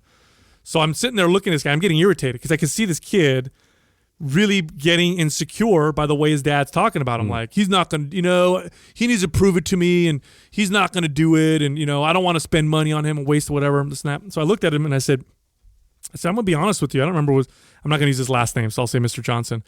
I said, I'm going to be honest with you, Mr. Johnson. The reason why your 13-year-old son is dealing with all these weight issues is because of you. And he looks at me like, huh? I remember too, the sales guy sitting next to me was like, what the fuck are you doing, bro? You're going to lose my sale. And I looked at him and I said, this is your fault. I said, he doesn't buy his food, and the examples that he follows are the examples that he watches from his parents. I said, that's what most kids learn from. And I said, right now you're making me feel terrible. I looked at his son and I said, how do you feel about yourself right now? And he's looking down. I said, how do you feel when you hang out with your friends? And he goes, I don't have any friends.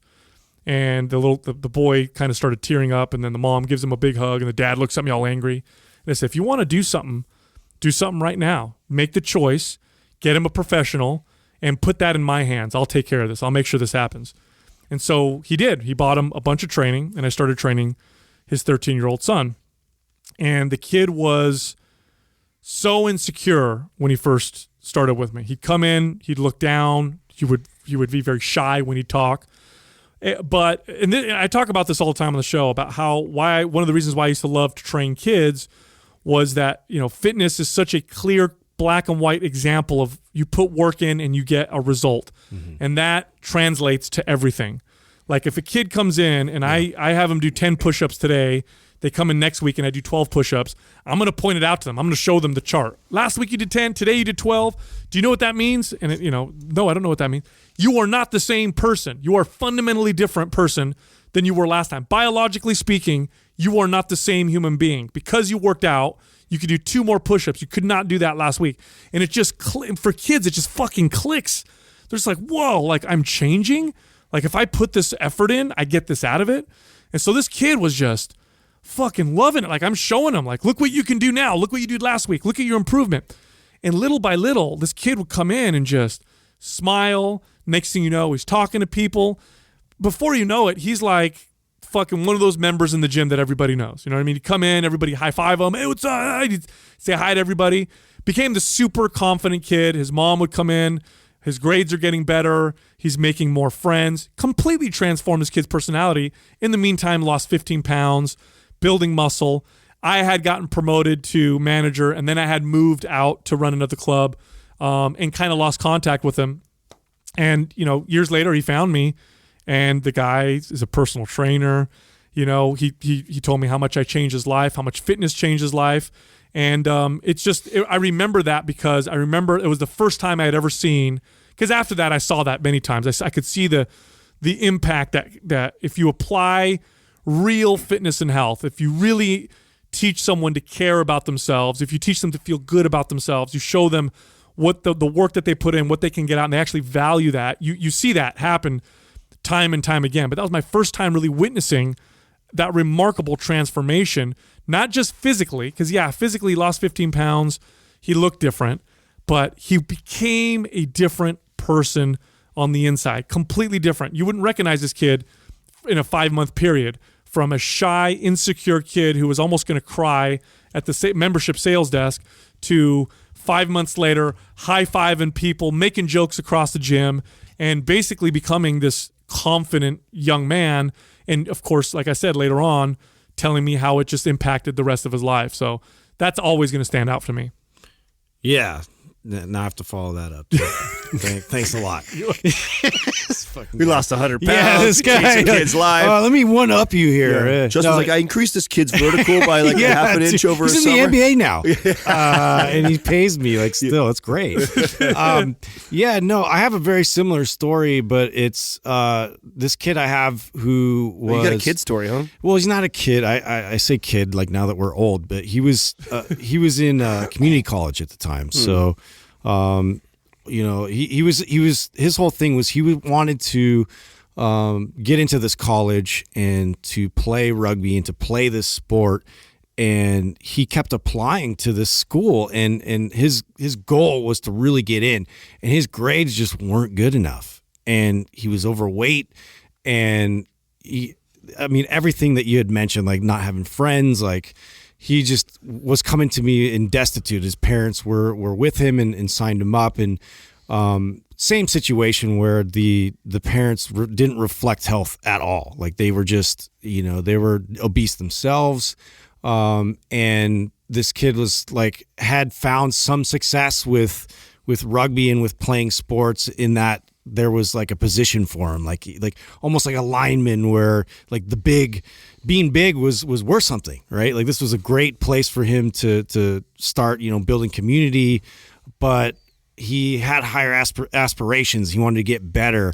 And it was just great to work with him because he came in with just nothing but this self-deprecating, I'm terrible at everything, just this humble attitude of I'm completely your canvas, teach me everything. And obviously that's easiest type of client to receive. I have many stories like Adam as well, where I've had the most difficult people on the planet that have turned around and have become lifelong friends. But this one stuck out just because I saw how that affected every single component of his life. It was so crazy to me to see changes in relationships. So not having friends, all of a sudden, he would bring a friend to the workout and they'd kind of watch because the friend was really curious what he was doing and how confident he was getting, and how sooner or later I had an impact with his whole team, in his community college. And then I'm talking to his team and everybody's kind of getting around it. And it became this sort of community where we were all trying to lift this kid and get him into this college. And so after training him over and over again, he's seen improvements, and we're getting more technical, and I'm able to teach him more technical lifts. He's learning power cleans. He's learning, snatch. He's learning deadlifts. And, it took almost a year to get to that point where I'm okay, let's start learning higher skill stuff. And let's see how that translates for you on the field. And he would see that, and then their coach would ask me what I'm doing with him, because the strength coach was really curious to see that how well he was performing. And so anyway, it just kept compiling, and then now he's getting an interest with, a girl, and so now he's got this girlfriend he's sort of bringing along, and then he goes to file and apply again, and this is like his second year in junior college, and then he's just like real nervous, and he actually opened it with me. Oh, that's cool. And his parents, and so he got in and it got accepted, and so it was like this big deal. But anyway, so that was like very memorable for me. Don't you feel like you got in when you opened that? Yeah, I was just like, yeah. I mean, we had this like huge celebration. Yeah. It's fitness is the ultimate self-improvement. The ultimate, and here's why. There's a lot of different ways you can improve on yourself, but they're all so complex. And I'm not saying fitness is easy, because it's hard as hell. I'm saying it's simple. It's way more simple than other forms of self-help. Like if you really want to improve yourself, if you go get active and start watching your food intake and just start eating a little bit cleaner, you're going to see improvements, and that's boom, result right away. Boom, result. And automatically it builds your confidence. Automatically it kind of changes who you are. It's the ultimate self-help. This is why I love fitness so much, because I can talk about it and help people. I can get to people. Look, imagine trying to talk to someone about self-help, but not through fitness. Like, hey, man, let me help you out with your life. And you start to be like, fuck you, I'm not listening to you. Yeah. But if you can say, hey, I can help you get in shape and make you stronger. Out there. Yeah, it's motivational. You're right. But fitness, I think, is the ultimate way to do it. I had this one lady. Believe it or not, I have a client who a Stanford study was created around. Believe it or not. Wow. So I had a lady who came to me. She was a professor, college professor. Are you going to another story? No, I got to tell you, this is a short one. I was going to say, bro, we're going to do this all day long. No, this is a short one. This is really cool. She came to me because she had osteopenia, which is before osteoporosis, and she had low red blood cell count, so low that they thought she had leukemia years ago, and they thought she would die. But she didn't die, but she had this weird condition where her red blood cells were low, and they were doing all these treatments on her, and she'd suffer from these bouts of severe cold where her body couldn't warm up, and she'd be fatigued, and they didn't know what the fuck it was, and it would slowly go lower and lower, and she wasn't dying for some reason. They couldn't figure out why she wasn't dying, but she obviously wasn't doing well. So she hired me as a trainer, and I thought, I bet you this will improve your red blood cell, because bone marrow, produces that. Bones get stronger from lifting weights. We're going to definitely strengthen your osteopenia. I bet it's going to help. And sure enough, everything started to reverse, and her doctors at Stanford called me and asked me what I was doing. They created this whole study around her because her condition was so rare, and how weight training had started to reverse it. Oh, wow. It was really, really freaking rad. Wow. Yeah. But anyway, look, if you go to mindpumpfree.com, you can download some of our free fitness guides. We have quite a few on there. They're all totally free, and you can download all of them, and they cost you zero. They cost you nothing. You can also look up our personal social media Instagram pages. We all have our own unique content if you want to learn more about us individually, or you want to learn more about the things we like to talk about in regards to fitness. Just check us out. My page is Mind Pump Sal, Adam is Mind Pump Adam, and Justin is Mind Pump Justin. Thank you for listening to Mind Pump. If your goal is to build and shape your body, dramatically improve your health and energy, and maximize your overall performance, check out our discounted RGB Super Bundle at mindpumpmedia.com. The RGB Super Bundle includes MAPS Anabolic, MAPS Performance, and MAPS Aesthetic. 9 months of phased expert exercise programming designed by Sal, Adam, and Justin to systematically transform the way your body looks, feels, and performs. With detailed workout blueprints and over 200 videos, the RGB Super Bundle is like having Sal, Adam, and Justin as your own personal trainers, but at a fraction of the price. The RGB Super Bundle has a full 30-day money-back guarantee, and you can get it now plus other valuable free resources at mindpumpmedia.com. If you enjoy this show, please share the love by leaving us a 5-star rating and review on iTunes, and by introducing Mind Pump to your friends and family. We thank you for your support, and until next time, this is Mind Pump.